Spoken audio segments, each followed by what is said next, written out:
एक ऐसा आइलैंड जहां इतना खजाना छिपा है कि पूरी दुनिया की गरीबी खत्म हो सकती है, लेकिन वहां बिछे ट्रैप्स इतने खतरनाक हैं कि आज तक कोई जिंदा लौट नहीं पाया। कहानी शुरू होती है इंडोनेशिया के एक सुनसान आइलैंड से, जहां गैंगस्टर्स की एक टीम किसी बड़ी खोज के बाद जश्न मना रही होती है। जंगल के अंदर उन्हें कुछ बेहद पुरानी और कीमती चीजें मिली हैं, जिनकी ब्लैक मार्केट में भारी कीमत मिल सकती है, और यही सोचकर वो सब खुश है। तभी उनमें से एक आदमी अकेले साइड में चला जाता है, लेकिन अचानक उसकी नजर जमीन पर पड़े एक अजीब से लोहे के मास्क पर पड़ती है। वो रुक जाता है, सोच में पड़ जाता है, क्योंकि ऐसा मास्क इस दौर का नहीं हो सकता। जिज्ञासा बढ़ती है और वो थोड़ा आगे बढ़ता है। कुछ ही दूरी पर उसे पत्थरों के बीच एक छोटी सी सुरंग दिखती है। बिना किसी को बताए वो अंदर घुस जाता है। उसे लगता है कि असली खजाना यहीं छिपा है और वो उसे अकेले ही हासिल करना चाहता है, लेकिन अंदर जाते ही उसकी सोच बदल जाती है। बाहर से छोटी दिखने वाली ये जगह अंदर से एक विशाल गुफा में बदल जाती है। अलग अलग चैम्बर्स, जैसे किसी ने इसे प्लान करके बनाया हो। वो एक कदम आगे बढ़ाता है और अचानक जमीन उसके नीचे से धंसने लगती है। उसे संभलने का मौका भी नहीं मिलता। उसका पैर नीचे फंस जाता है और उसकी चीख गुफा में गूंज जाती है।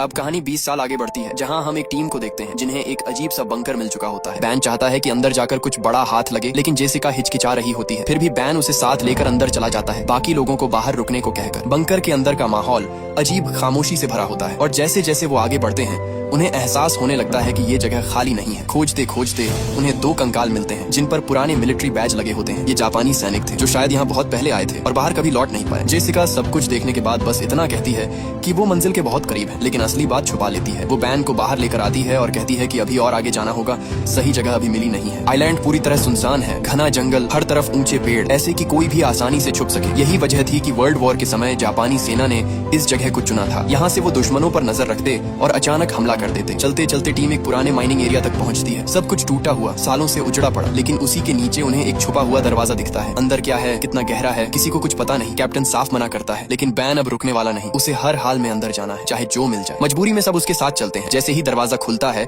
और वो अंदर जाने को तैयार होते हैं, ऊपर से अचानक गोलियां चलने लगती हैं। सब कुछ सेकंड्स में बदल जाता है। अफरा तफरी मच जाती है। सब जान बचाने के लिए अंदर भागते हैं। कैप्टन के सोल्जर्स कवर दे रहे होते हैं, क्योंकि इस वक्त सबसे जरूरी है बैन और जेसिका को जिंदा रखना। तभी एक ग्रेनेड अंदर फेंका जाता है। धमाका इतना तेज होता है कि एंट्रेंस उड़ जाता है। एक सोल्जर बाकी लोगों को बचाते हुए वहीं दब जाता है। माइनिंग एरिया आधा ढह चुका होता है और अब सब अंदर फंस चुके हैं। सबसे बड़ा सवाल ये है, उनकी लोकेशन बाहर वालों को पता कैसे चली। कुछ देर बाद सब होश में आते हैं। चारों तरफ घायल लोग पड़े हैं। एक सोल्जर आखिरी सांसें ले रहा होता है। माहौल भारी हो चुका है और अब जवाब चाहिए। तभी बैन सच बताता है, सालों पहले उसके पिता भी इस आइलैंड पर आए थे। उनका मानना था कि यहाँ बेहिसाब खजाना छुपा है, लेकिन वो कभी उसे ढूंढ नहीं पाए। ये राज सिर्फ बैन और जेसिका जानते थे, और यही वजह थी कि वो यहाँ तक पहुंचे। अब साफ हो जाता है, बाहर वाले गैंगस्टर्स भी इसी खजाने के पीछे हैं। कैप्टन का गुस्सा फूट पड़ता है। उसे लगता है कि ये सब बैन की वजह से हुआ। एक आदमी की लालच में उसका सोल्जर मर गया। वो फैसला करता है कि अब वो यहाँ और नहीं रुकेगा, लेकिन अब जाना आसान नहीं है। वापसी का रास्ता पत्थरों के नीचे दब चुका है और अब इस अंधेरे जाल से बाहर निकलने के लिए उन्हें कोई नया रास्ता ढूंढना ही पड़ेगा। कैप्टन और सोल्जर्स आगे बढ़कर चारों तरफ रास्ता ढूंढने लगते हैं। तभी सामने एक संकरा सा रास्ता दिखता है। ऊपर से ये बस एक छोटी गुफा लगती है, लेकिन जैसे ही वो नीचे उतरने लगते हैं, सच्चाई सामने आती है। ये तो सिर्फ शुरुआत थी। अंदर एक विशाल बंकर छुपा हुआ था। सब लोग डरते हुए पीछे पीछे चलते हैं। सीढ़ियां उतरकर वो एक पुराने लकड़ी के पुल पर पहुंचते हैं। पल भर को लगता है कि ये टूट जाएगा, लेकिन जैसे ही कदम रखते हैं पूरा पुल हिलता भी नहीं, और तभी बिना किसी वजह के आसपास की लाइट्स खुद ब खुद जल उठती हैं। कैप्टन तुरंत सबको रुकने का इशारा करता है। उसे शक हो जाता है, इतने साल पुरानी जगह में ये लाइट्स कैसे चालू हो सकती हैं। दीवारों पर जापानी झंडे लगे होते हैं। साफ दिख रहा है कि ये सब वर्ल्ड वॉर के द्वार का है, लेकिन अगर सब कुछ इतना पुराना है तो फिर यहाँ अभी भी क्या जिंदा है। अब हर कदम संभल कर बढ़ाया जाता है। कैप्टन धीरे धीरे पुल पार करता है और पूरी टीम एक बड़े से चैम्बर में पहुंच जाती है। ये जगह किसी स्टोर रूम जैसी लगती है। चारों तरफ दवाइयाँ, अजीब मास्क जो आम लोगों के लिए नहीं बनाए गए। सब कुछ देखकर लगता है यहाँ कुछ खतरनाक एक्सपेरिमेंट होते थे। थोड़ी तलाश में उन्हें फोटोज और डॉक्यूमेंट्स मिलते हैं और सच्चाई और भी डरावनी निकलती है। ये जगह कैदियों पर किए गए एक्सपेरिमेंट्स का अड्डा थी। टॉर्चर, टेस्ट, हर वो चीज जो इंसानियत से परे हो। अब मामला सिर्फ खजाने का नहीं रहा। कैप्टन को यकीन नहीं होता कि इतनी बड़ी जगह सिर्फ खजाना छुपाने के लिए बनाई गई होगी। उसे लगने लगता है कि बैन और जेसिका कुछ छुपा रहे हैं, और शायद ये पूरी कहानी वैसी नहीं है जैसी दिखाई जा रही है। वो साफ मना कर देता है, अब वो इस खेल का हिस्सा नहीं बनेगा। एक सोल्जर बाहर पहरा दे रहा होता है। सब कुछ शांत है, लेकिन अचानक उसे महसूस होता है कि उसके ठीक पीछे कोई खड़ा है। वो धीरे से मुड़ता है और एक पल के लिए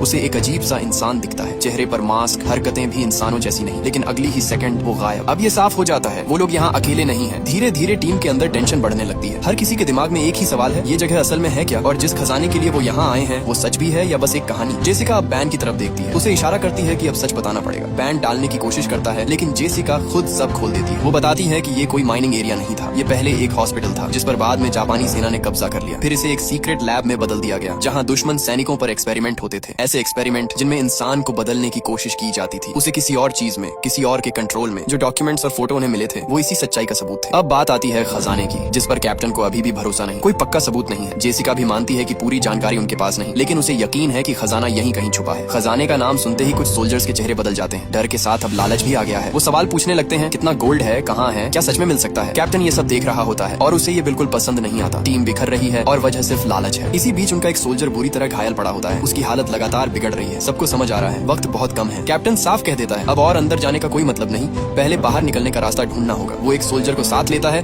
और बाकी सबको स्टोर रूम में रुकने का आदेश देता है ताकि कोई और खतरे में न पड़े। लेकिन बैन को ये मंजूर नहीं। उसके लिए यहाँ से निकलना नहीं, खजाना ढूंढना सबसे बड़ा मकसद है। वो चाहता है कि सबसे पहले वही उसे पाए, क्योंकि इस पूरे मिशन में उसने ही सबसे ज्यादा पैसा लगाया है और अब वो खाली हाथ लौटने वाला नहीं। इसी बीच फैसला होता है कि कैप्टन और जेसिका यहीं रुककर घायल सोल्जर जॉन के साथ रहेंगे, जबकि बैन अपनी गर्लफ्रेंड और बाकी सोल्जर्स को लेकर आगे बढ़ जाता है। उसकी चाल साफ बता रही होती है, उसे सिर्फ खजाने की पड़ी है, बाकी सब बाद में। जॉन की हालत बिगड़ती जा रही होती है। इसी दौरान कैप्टन जेसिका से बात करने लगता है। वो अपनी पुरानी जिंदगी के बारे में बताता है, कैसे वो पहले सिर्फ अपने बारे में सोचता था, लड़ाइयाँ लड़ता था, लोगों को मारता था, लेकिन एक वक्त के बाद उसने सब छोड़ दिया। अब वो वैसा इंसान नहीं रहा। जेसिका ये सब सुनकर चुप हो जाती है। माहौल कुछ पल के लिए भारी हो जाता है। उधर बैन और बाकी लोग आगे बढ़ते बढ़ते एक अजीब जगह पर पहुंचते हैं। नीचे की तरफ लोहे की मोटी जालियां लगी होती हैं, जैसे किसी को बंद रखने के लिए बनाई गई हो। पूरा सेटअप देखकर लगता है कि ये कोई अलग ही सेक्शन है जहाँ कुछ और ही होता था। बैन नीचे झांकता है और उसे एक हेलमेट दिखाई देता है जिस पर यूएस आर्मी का निशान बना होता है। अब बात और भी साफ हो जाती है। इस जगह तक सिर्फ वो लोग नहीं पहुंचे थे, उनसे पहले भी कोई यहाँ आया था और शायद वो भी बाहर नहीं निकल पाया। आगे बढ़ते हुए सोल्जर्स को जो मिलता है उससे सारी तस्वीर साफ होने लगती है। हर तरफ एक्सपेरिमेंट का सामान पड़ा होता है, मशीनें, टेबल्स। साफ दिख रहा है कि यहाँ इंसानों पर ही टेस्ट किए जाते थे। जेसिका जो कह रही थी वो झूठ नहीं था। ये जगह कैदियों के लिए नरक रही होगी। थोड़ा और आगे बड़े बड़े जार्स दिखाई देते हैं, अंदर कटे हुए बॉडी पार्ट्स इतने भयानक कि देखकर किसी का भी दिल दहल जाए। कुछ सोल्जर्स नजर तक नहीं टिकाते, लेकिन बैन रुकता नहीं। वो अपनी गर्लफ्रेंड के साथ और अंदर घुसता जाता है। डर उसके लिए मायने नहीं रखता, उसे सिर्फ खजाना चाहिए। उधर जॉन जो पहले से ही बुरी तरह घायल पड़ा था, अचानक जमीन पर हलचल महसूस करता है, जैसे नीचे कुछ जिंदा हो। वो ध्यान से देखता है और तभी मिट्टी उसके नीचे से खिसकने लगती है। उसे समझ भी नहीं आता और वो धीरे धीरे जमीन के अंदर धंसने लगता है, ठीक उसी तरह जैसे शुरुआत में वो गैंगस्टर गायब हुआ था। कैप्टन और जेसिका ये देखते ही दौड़ पड़ते हैं। वो उसी जगह पर मिट्टी खोदने लगते हैं जितनी तेजी से हो सके। किसी तरह अंदर पहुंचते हैं, लेकिन तब तक देर हो चुकी होती है। जॉन मर चुका होता है। उसका शरीर अजीब तरीके से गल रहा होता है, जैसे किसी तेज केमिकल ने उसे जला दिया। और जब वो आसपास देखते हैं तो सन्न रह जाते हैं। चारों तरफ इंसानों के कंकाल पड़े होते हैं। अब ये साफ है इस गुफा में कुछ है जो लोगों को खींचता है, मारता है और उन्हें इस हालत में छोड़ देता है। कैप्टन और जेसिका अभी खुद को संभाल ही रहे होते हैं कि अचानक पीछे से उन पर हमला हो जाता है। किसी ने उन्हें जोर से मारा और दोनों वहीं बेहोश गिर जाते हैं। कैप्टन और जेसिका होश में आते हैं और अपने सामने एक मास्क पहने आदमी को खड़ा पाते हैं। उसके हाथ में हथियार होता है और वो खुद को वर्ल्ड वॉर 2 का जापानी सोल्जर बताता है। वो अभी भी उसी जंग में जी रहा है। वो कहता है कि जापान जीत चुका है, पूरी दुनिया पर उनका राज है और लड़ाई अभी भी चल रही है। वो सालों से यही है, बाहर कभी गया ही नहीं। कैप्टन और जेसिका उसे शांत करने की कोशिश करते हैं, लेकिन जेसिका साफ कहती है जंग बहुत पहले खत्म हो चुकी है, जापान हार चुका है। वो सोल्जर मानने को तैयार नहीं होता। तब जेसिका उसे अपने डिवाइस पर वीडियोस दिखाती है, सरेंडर के फुटेज, असली सबूत। धीरे धीरे उसकी आंखों से भ्रम टूटने लगता है। उसे एहसास होता है अगर ये सच पहले पता होता तो शायद वो अपने साथी को बचा सकता था जो अब मर चुका है। वो टूट जाता है, घुटनों पर गिर जाता है। कैप्टन सावधानी से उसका हथियार नीचे रख देता है, क्योंकि अब भी उस पर पूरी तरह भरोसा नहीं किया जा सकता। फिर वो उससे सवाल करते हैं ये सब कैसे हुआ, इतने साल वो जिंदा कैसे रहा। सोल्जर जो बताता है वो और भी डरावना है। जापानी वैज्ञानिकों ने उन पर एक्सपेरिमेंट किए, इंजेक्शन दिए, ये कहकर कि वो कभी बूढ़े नहीं होंगे, हमेशा जवान रहेंगे। लेकिन हकीकत कुछ और थी, वो सब बदल गए। और सबसे खतरनाक बात, बाहर निकलने के रास्ते उन्होंने खुद बंद कर दिए थे। जो थोड़े बहुत रास्ते बचे थे उनका राज्य सिर्फ उन्हीं के पास था। ये सब सुनकर कैप्टन और जेसिका सन्न रह जाते हैं। लेकिन वो सोल्जर यही नहीं रुकता। वो बताता है कि जापानी वैज्ञानिकों का मकसद और भी खतरनाक था। वो ऐसी आर्मी बनाना चाहते थे जो कभी मरे नहीं, ऐसे सोल्जर्स जो मरने के बाद भी उठ खड़े हों और दुश्मनों को खत्म करते रहे। इसीलिए उन्हें यहाँ कैद किया गया, अलग अलग इंजेक्शन दिए गए और धीरे धीरे वो इंसान से कुछ और बनते चले गए। न उन्हें दर्द का फर्क पड़ता, न मौत का। कुछ समय बाद वो फिर से जिंदा हो जाते। ये सुनकर कैप्टन और जेसिका समझ जाते हैं ये जगह सिर्फ एक लैब नहीं थी, ये एक फेल हुआ सपना था जिसने सबको राक्षस बना दिया। वो तुरंत बाहर निकलने का रास्ता पूछते हैं। सोल्जर बताता है पहला रास्ता तो अब बंद हो चुका है, दूसरा है, लेकिन वहाँ जाना सीधा खतरे में कूदना है। उधर बैन और बाकी लोग वापस एंट्रेंस तक पहुँचते हैं, लेकिन रास्ता पत्थरों से पूरी तरह बंद मिलाता है। अब घबराहट बढ़ने लगती है, कोई समझ नहीं पा रहा कि निकलें कैसे। तभी अचानक वही डरावना क्रिएचर उन पर हमला कर देता है। वो सीधे बैन पर टूट पड़ता है, उसे गिरा देता है, घायल कर देता है। बाकी सोल्जर्स तुरंत फायरिंग शुरू करते हैं, कई गोलियां उसके सिर में लगती हैं। तब जाकर वो शांत होता है। सब हैरान रह जाते हैं, ये आखिर है क्या। जब वो उसके सिर को ध्यान से देखते हैं तो उस पर अजीब निशान बने होते हैं, जैसे कोई कोड, कोई पहचान। साफ समझ आता है ये भी कभी इंसान था, एक सोल्जर जिस पर एक्सपेरिमेंट किया गया। अब सब कनेक्ट होने लगता है, वही इंजेक्शन जिसने इंसानों को इन खौफनाक चीजों में बदल दिया। उधर जेसिका को आखिरकार एक दूसरा रास्ता मिल जाता है। वो कैप्टन और उस जापानी सोल्जर को लेकर आगे बढ़ने लगती है। इधर बैन अपनी गर्लफ्रेंड और 2 सोल्जर्स के साथ एक और चैम्बर में पहुंचता है। ये जगह बाकी से भी ज्यादा डरावनी है। सामने एक बड़ा सा क्रिएचर बैठा होता है जिस पर और भी ज्यादा एक्सपेरिमेंट हुए लगते हैं, जैसे उसे और ताकतवर बनाने की कोशिश की गई हो। चारों तरफ एक्सपेरिमेंट का सामान फैला होता है। तलाश करते हुए बैन और उसकी गर्लफ्रेंड को एक ट्यूब मिलती है जिसके अंदर गोल्डन रंग का लिक्विड भरा होता है। अब उन्हें समझ आता है यही असली खजाना है, कोई सोना या हीरे नहीं बल्कि ये लिक्विड जो इंसान को बदल देता है। बैन कुछ पल के लिए सोच में पड़ जाता है, लेकिन उसकी गर्लफ्रेंड तुरंत कहती है इसे साथ ले चलते हैं, ब्लैक मार्केट में इसकी कीमत बहुत होगी। वो ये नहीं सोचते कि ये चीज कितनी खतरनाक है। आखिरकार बैन फैसला लेता है और वो लिक्विड अपने पास रख लेता है। अब उसके हाथ में सिर्फ खजाना नहीं, एक तबाही है। आगे बढ़ते हुए उन्हें आखिर एक बड़ा दरवाजा मिलता है। उसे खोलते ही सामने एक और गुफा खुलती है और जैसे ही वो अंदर कदम रखते हैं सब कुछ बदल जाता है। सामने पूरी एक आर्मी खड़ी होती है, सैकड़ों नहीं उससे भी ज्यादा, सब एक जैसे, सड़े हुए शरीर, चेहरों पर मास्क और एकदम खामोश, जैसे किसी आदेश का इंतजार कर रहे हों। यही वो फाइनल सोल्जर्स थे जिनको बनाने का सपना देखा गया था। इमॉर्टल, बिना दर्द बिना डर, बस मारने के लिए। लेकिन जैसे ही टीम वहां पहुंचती है वो सब जाग जाते हैं। अगले ही पल पूरी आर्मी उन पर टूट पड़ती है।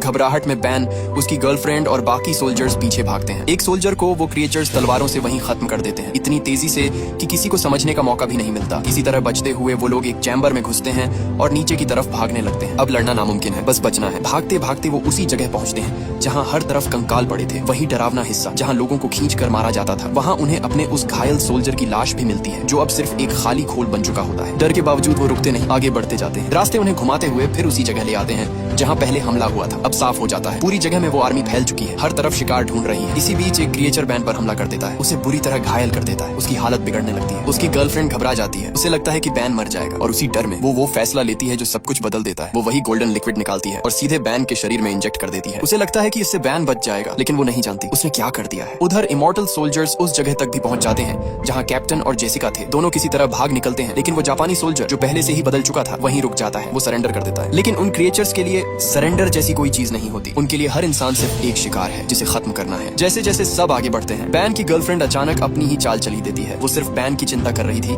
और उसे लेकर एक अलग रास्ते में छुप जाती है। लेकिन अब वो बैन पर असर डालता है। जिस लिक्विड का उसने इंजेक्शन लिया था वो धीरे धीरे उसे बदल देता है। कुछ ही देर में बैन आउट ऑफ कंट्रोल हो जाता है और उसी का हाथ उसकी गर्लफ्रेंड पर पड़ जाता है। यह साबित हो गया कि लिक्विड सच में काम करता है। अब वो कैप्टन और बचे हुए सोल्जर को भी पकड़ लेता है और एक एक करके मारना शुरू कर देता है। कैप्टन मर चुका था और बचा सोल्जर अकेले लड़ने की कोशिश करता है, लेकिन इमॉर्टल सोल्जर्स इतनी रणनीति और बुद्धिमत्ता के साथ हमला कर रहे थे कि कोई बच नहीं पाया। अंत में सभी मर जाते हैं सिवाय जेसिका के। जेसिका किसी तरह बाहर निकलने का रास्ता ढूंढ लेती है और पानी के रास्ते ऊपर आ जाती है, लेकिन उससे वहां कोई और मिल जाता है, वही इमॉर्टल सोल्जर जिसने पहले उसे पकड़ने की कोशिश की थी। धीरे धीरे पूरी आर्मी बाहर आ जाती है और आगे बढ़ती है, तैयार होकर सभी को मारने के लिए। अब साफ है कि एक नई जंग शुरू होने वाली है, एक जंग जिसमें ये इमॉर्टल सोल्जर्स जिन पर एक्सपेरिमेंट हुए लोगों को चुन चुन कर खत्म करेंगे। और हमारी कहानी यही खतरे और रहस्य के साथ खत्म होती है। तो व्यूवर्स, अगर आपको मेरा नरेशन पसंद आया हो तो वीडियो को लाइक और चैनल को सब्सक्राइब करना मत भूलना। मिलते हैं अगली मजेदार कहानी में, तब तक के लिए बाय।